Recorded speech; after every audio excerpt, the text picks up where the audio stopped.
night and day. It rained the whole day till on Sunday. I'm waiting for a shining day. Might be singing, might be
kalau yang tidak bisa berdiri, Ibu persilahkan untuk dibuat.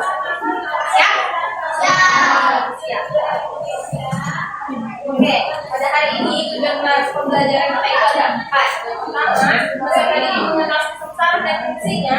Yang kedua, peserta didik mengetahui bagaimana sistem saraf mengkoordinasikan semua respon dan gerakan anggota tubuh.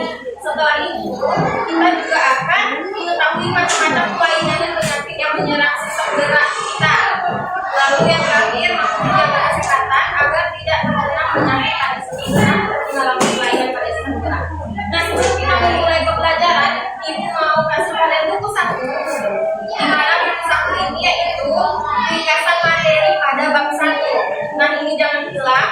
Ini berguna buat kalian untuk ujian nanti sebelum ini kan di bab 1 nih. Pas ada 3 bab kalau nggak salah. Nah, ini jangan hilang. Bab selanjutnya itu kemungkinan sampai bab 2 dan sampai bab 3. Jadi ini hanya di buku 1 untuk di bab 1 aja. Oke? Bab 2 ini ya deh. Tolong belakangnya. Tolong kasih namanya biar tidak hilang.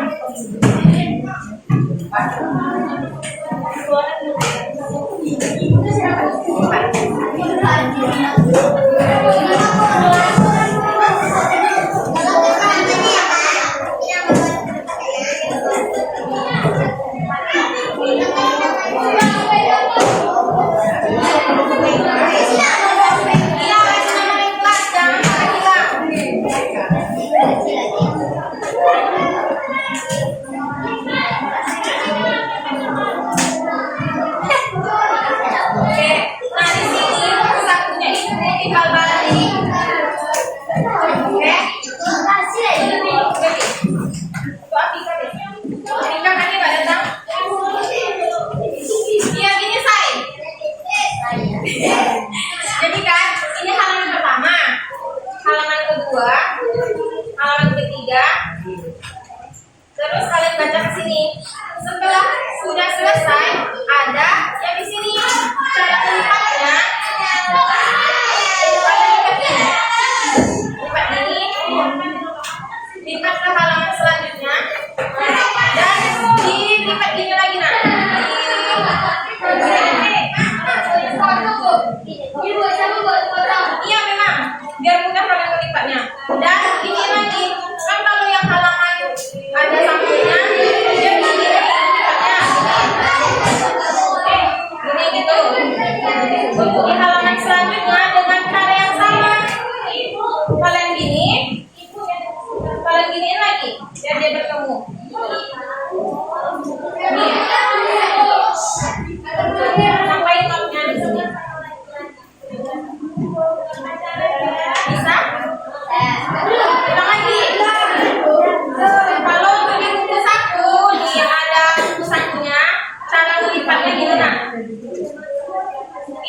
kan ada bolongnya nih.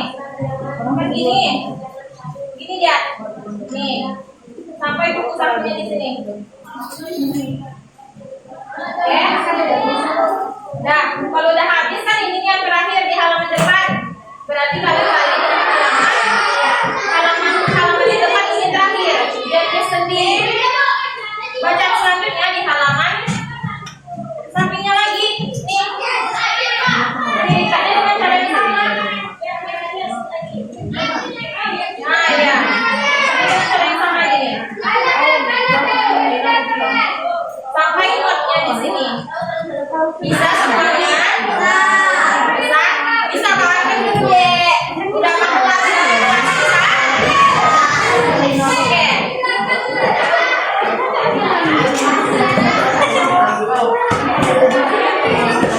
Nah, silakan dilihat di halaman sel saraf. Yang orange. Ya. Sel saraf atau neuron manusia. Oke. Nah, ini sistem saraf. Sebelumnya pernah dengar nggak istilah saraf? Apa yang kalian ketahui dari istilah saraf? Saraf.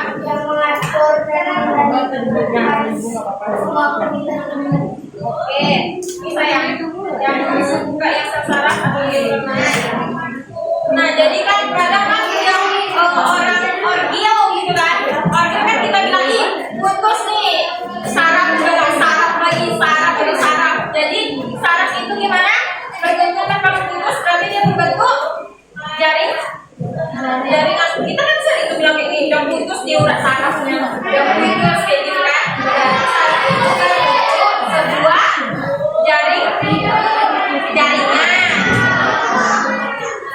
Laba-laba ya. Ini dia, sistem saraf adalah sistem yang mengatur dan mengendalikan semua aktivitas tubuh.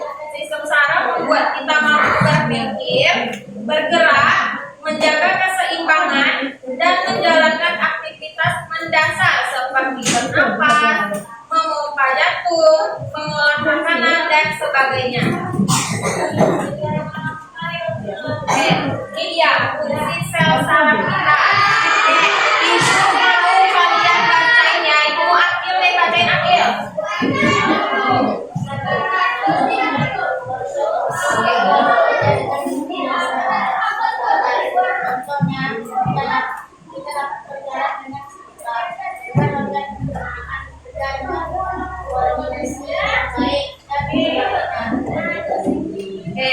Nah lanjut 2 menerima rangsangan. Jadi kan tubuh ini dapat menerima rangsangan karena adanya sel saraf, contohnya kulit yang merasakan rasa sakit. Coba kalian cubit punggung tangan sebelah kiri. Cubit, sakit nggak? Tidak. Kuat atau mau ibu yang cubit? Coba cubit sendiri. Apa yang kalian rasakan? Sakit. Nah, adanya rasa sakit karena adanya saraf dalam tubuh. Oke, yang ketiga itu mengendalikan dan memberikan reaksi terhadap rangsangan yang terjadi pada tubuh manusia. Contohnya kita lihat menghindar setelah menyentuh panci panas, atau nih ada kawannya yang mau menekel, atau ada kawannya yang mau menjita gitu kan, kita secara sadar menghindar kan, karena itu adalah reaksi dari sel saraf. Sel saraf pada manusia ada 2, yaitu sel saraf pusat dan sel saraf putih. Sel saraf pusat itu suatu sistem yang berfungsi untuk menerima dan menerjemahkan informasi atau rangsangan dari sel-sel saraf putih yang tersebar di seluruh bagian tubuh. Adapun bagian tubuh manusia yang termasuk dalam sistem saraf pusat yaitu otak, sumsum tulang belakang, dan sel-sel saraf. Jadi karena sel saraf pusat ini dia berfungsi untuk menerima dan menerjemahkan informasi yang dia berada di sumsum tulang dan otak. Jadi apapun informasi yang diterima oleh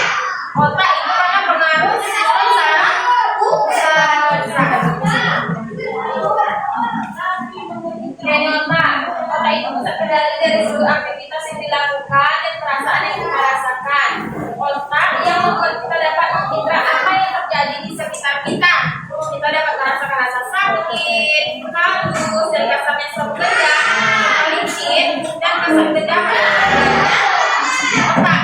Semua bentuk emosi yang kita rasakan seperti senang, sedih, takut, kecewa dan resah juga dikendalikan oleh otak. Otak ini menerima perasaan sedih dan senang kita dari mana? Dari hati dan diterjemahkan oleh otak. Maka kalau hati kita ini sedih diterjemahkan oleh otak, maka apa yang terjadi pada kita? Menangis, marah kita, emosi kita dan sebagainya. Nih, susun tulang belakang, sistem saraf pusat, yaitu yang kedua susun tulang belakang adalah bagian tubuh yang terdiri dari sekumpulan serabut saraf dan berfungsi untuk menghubungkan otak dengan bagian tubuh lainnya melalui batang otak. Susun tulang belakang berperan dalam mengirimkan sinyal dari otak ke bagian tubuh lainnya dan juga sebaliknya.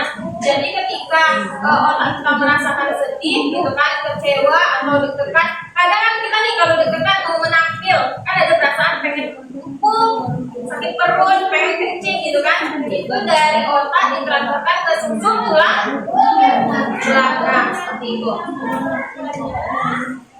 Nah, yang ketiga, satu cara mempunyai fungsi yang sangat penting bagi tubuh, yaitu menerima dan meneruskan rangsangan. Saraf atau neuron terdiri dari 3 bagian, yaitu badan sel. Di mana badan sel? Nih, badan sel ini yang ini, lalu ada dendrit. Dendritnya bentuk cabangannya.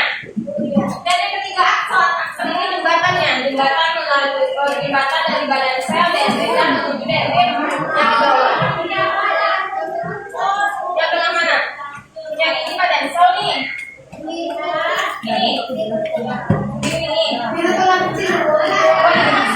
Badan sel, ini badan sel, ini dendrit, ini akson jembatannya dan ini dendrit.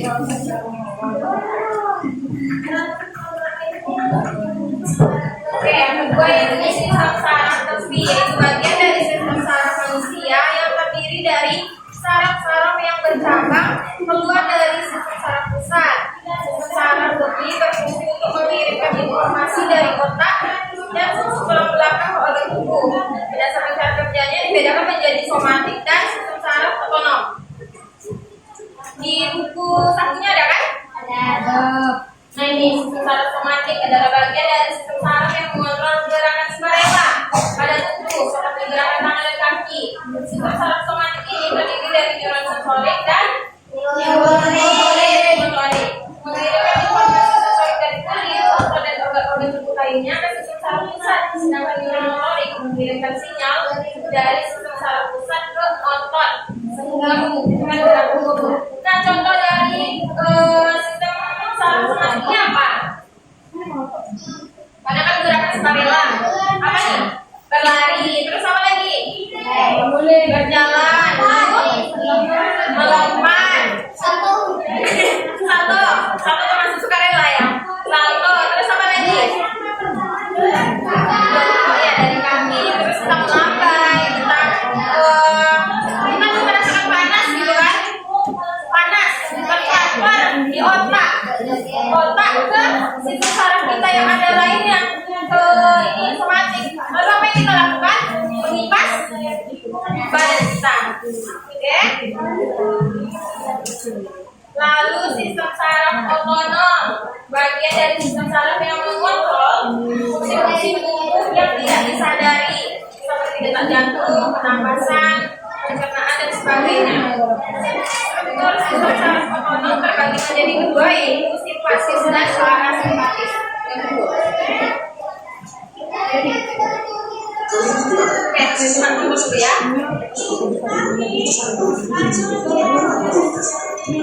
Apa itu sel saraf atau neuron? Kita semua tahu bahwa sel saraf merupakan sel yang menggunakan listrik kita. Otak kita terdiri dari sekitar 80 miliar sel saraf yang karena fokus pada otak dan saraf. Tapi sebenarnya bagaimana sih cara kerjanya?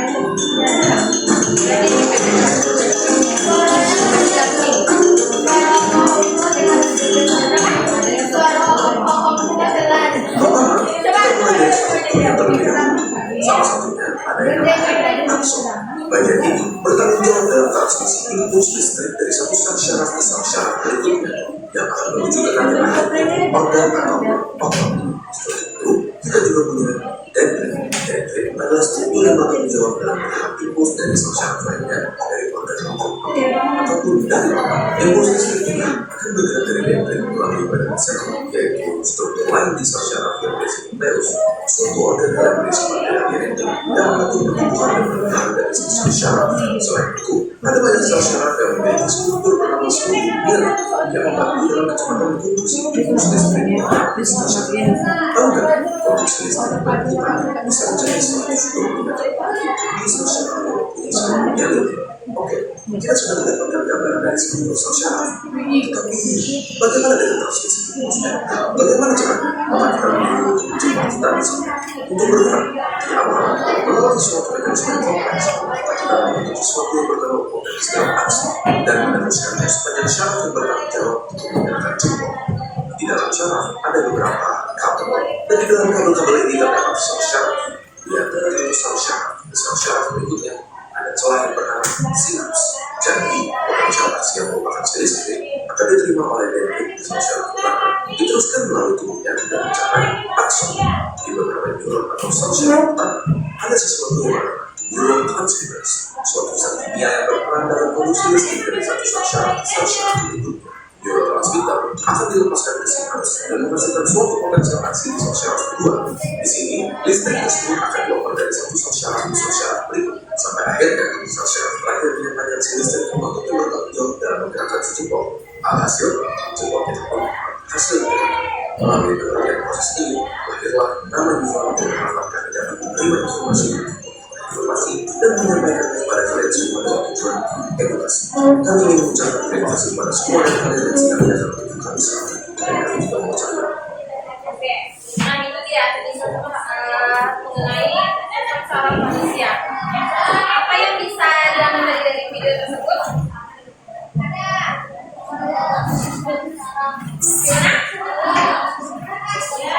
Ya, jadi sistem saraf itu yang mengendalikan itu dia dari otak dan ditransferkan ke anggota tubuh lainnya. Nah, yang kedua kita lanjut pada penyakit pada saudara. Yang pertama yaitu ada osteoporosis, mana penyakit yang menyebabkan kepadatan tulang menurun sehingga tulang punggung ini juga disebabkan oleh kurangnya kalsium pada tulang. Biasanya osteoporosis ini dialami oleh siapa? Orang tua, nenek-nenek, kakek-kakek, ya. Pokoknya selain dari nenek-nenek juga bisa menyerang anak orang. Kenapa? Karena dia kekurangan kalsium. Bagaimana caranya biar kita berkecukupan kalsiumnya? Buah terus sayuran yang kalsium, minum susu bagus. Nah yang kedua yang trikosis, dimana kondisi tulang belakang membuat bagian tubuh sebelah atas membulat secara berlebihan. Akibatnya penderita terlihat bungkuk ke depan. Dapat disebabkan karena kelainan bawaan atau postur tubuh yang jelek saat masih anak-anak. Nah kebanyakan nih dari kita waktu kecilnya kan suka duduk menyender ya. Menyendernya hanya di sini, tidak semuanya itu bisa menyebabkan apa? Hiposis. Kan biasanya kita duduk nih menyender, tapi kan nggak sepenuhnya kan, cuma pakai gini gitu. Nah itu bisa menyebabkan hiposis loh. Jadi hindari buat duduk yang hanya menyender di punggungnya saja. Lalu yang ketiga lordosis. Lordosis adalah kelainan tulang punggung di mana bagian bawahnya melengkung secara berlebihan. Kondisi ini menyebabkan punggung bagian bawah terlihat lebih menonjol. Seperti apa kalau lordosis? Seperti bebek. Jadi tulang pinggulnya ini lebih menonjol ke belakang gitu. Jadi kayak bebek jalannya. Oke. Yang keempat, skoliosis, yaitu kelainan tulang punggung yang membengkok ke kanan atau ke kiri, biasanya seperti huruf S. Begitu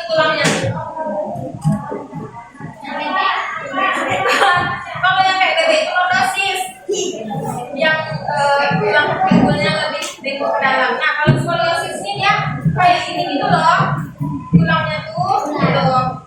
Itu adalah yang disebabkan oleh posisi berdiri tidak tepat atau kelainan sistem saraf, kelainan bawaan itu bisa gap ya, atau kecelakaan. Lalu selanjutnya defisiensi vitamin D, yaitu kondisi tubuh ketika kekurangan vitamin D. Kondisi ini menyebabkan tubuh lebih mudah mengalami kram dan kejang otot, nyeri, dan kerambuhan tulang, bahkan menghambat pertumbuhan. Vitamin D ini bisa kita dapatkan dari yang alami, seperti berjemur di pagi hari. Jadi usahakan berpagi hari untuk berjemur. Kan biasanya 15 menit kan kalau kebiasaan pagi. Nah, jangan protes kalian dijemur karena itu biar dapat vitamin D. Lanjut, itu ada penyakit tetanus, yaitu menjadi kaku, tegang, dan sulit bergerak. Penyakit ini sangat berbahaya dan jika tidak segera ditangani bisa menyebabkan kematian. Mengapa tetanus ini? Karena adanya bakteri Clostridium. Ah ya, tunggu. Untuk mengapa namanya? Supaya tidak kena tetanus. Suntik tetanus ya kan? Vaksin tetanus gitu. Oke, yang selanjutnya kram atau kejang otot dikarenakan kegiatan otot yang berlebihan, misalnya mengangkat berat yang tidak disertai dengan pemanasan di awal. Makanya setiap kali olahraga diperlukan untuk pemanasan terlebih dahulu. Lalu tergilir atau kesleo, biasanya laki-laki nih yang suka tergilir main bola atau salto-salto tadi kata sini. Kata siapa ini? Teka. Oke.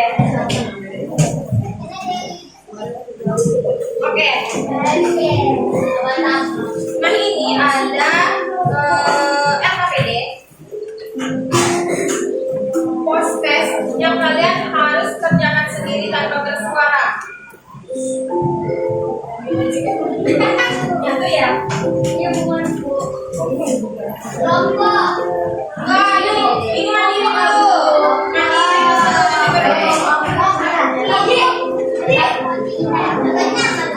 Iya, benar ada di kelas. Ini pengerjaan kalian tidak boleh seperti yang di atas hanya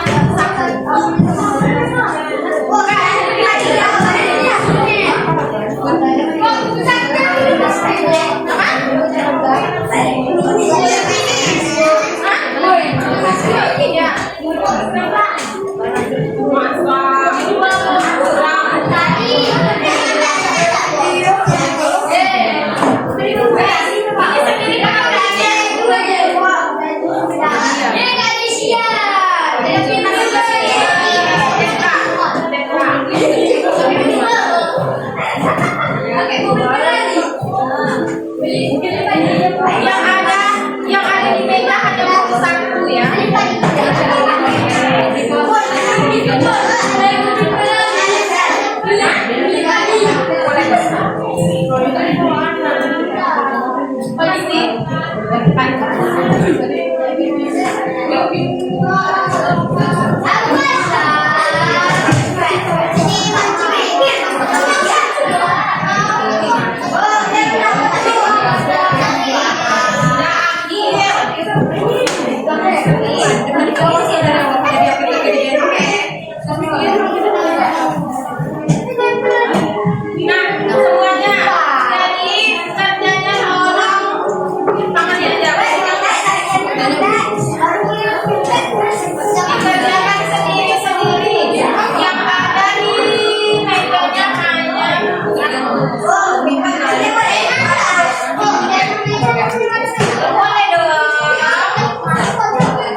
Apa? Kami mau request.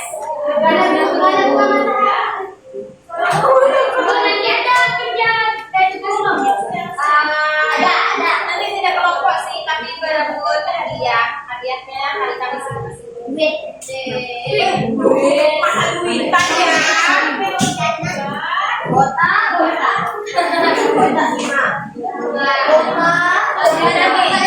Yang penting kerjakan dulu.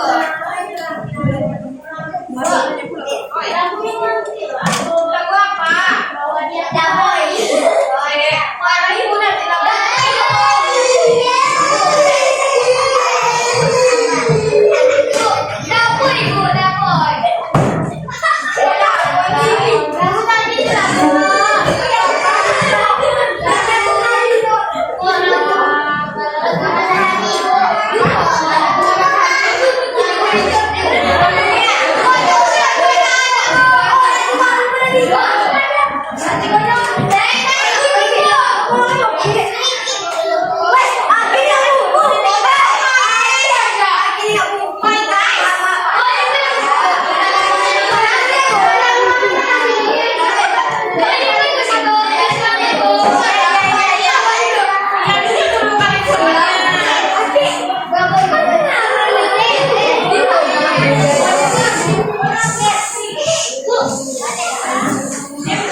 Boleh.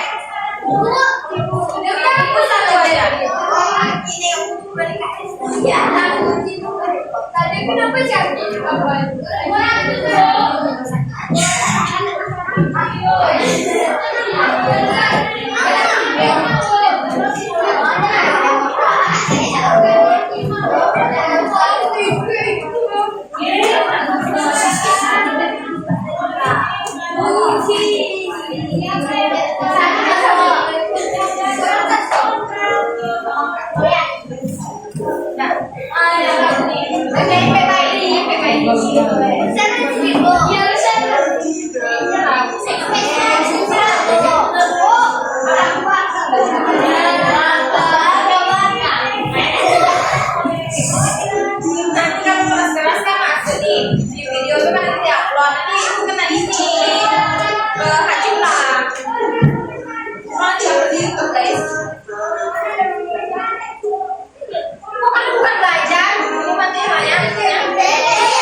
Ada kok.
Selaras tuh berdampingan bersamaan.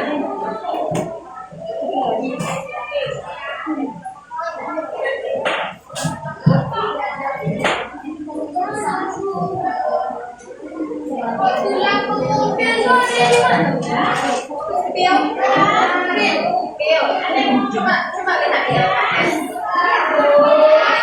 Sampai dengan dimulai ngerjain ya. Nomor 7 tuh ada kok digeser sama dengan sendi tulang belakang.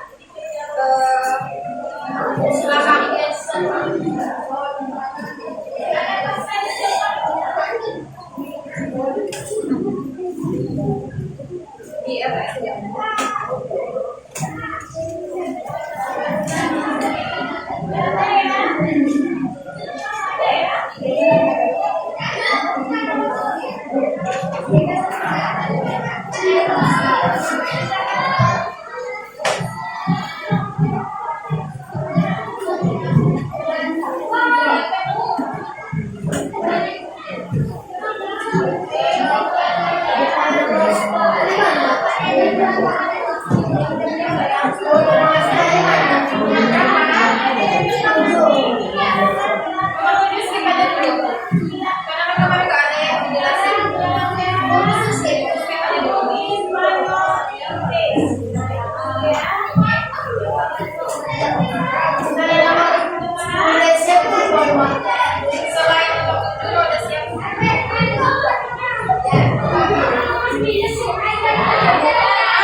Nah itu jawabannya C.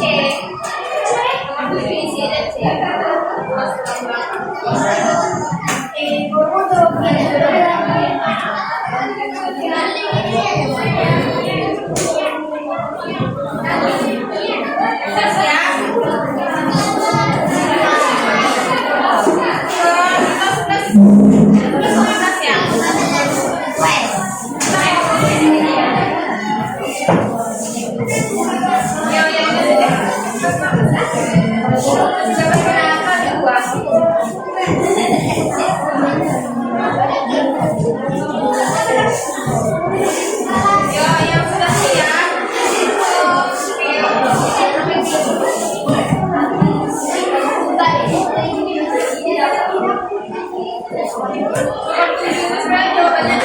Yang dikosongin ini biar nanti lihat.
Ayo, Mas, makan apa?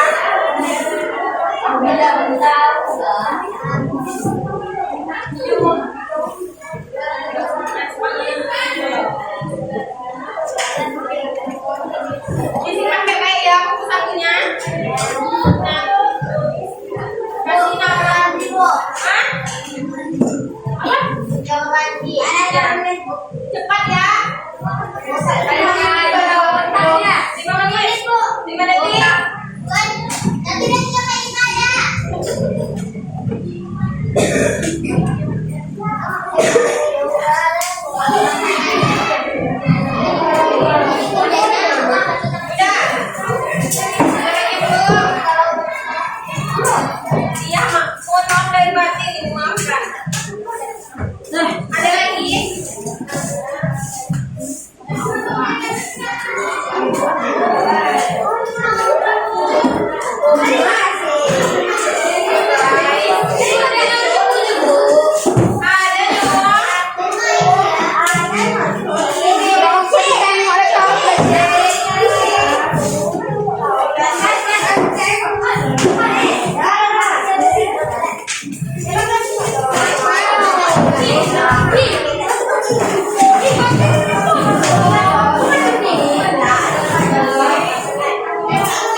Udah, berdiri sambil pegang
Boleh.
Sebagai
Singkat saja dulu.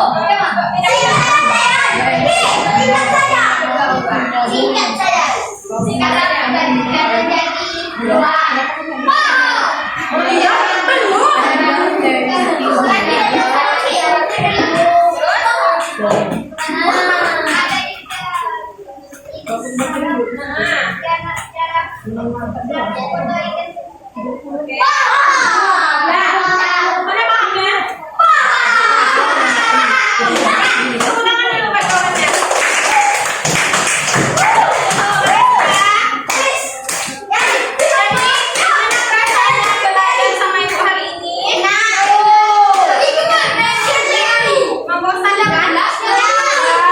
Oke, jadi bab 2 besok ibu main lagi di sini. Nanti kita cari lagi SPG-nya. Makasih buat kalian semuanya.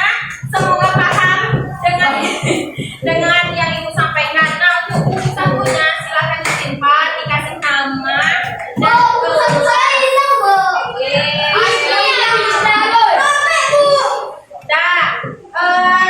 sebelum ibu tutup, nanti duduk. Makasih ya buat semuanya.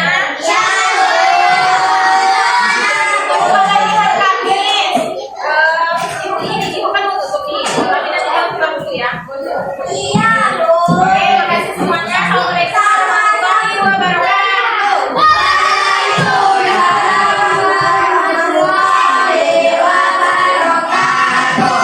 Guys, ibu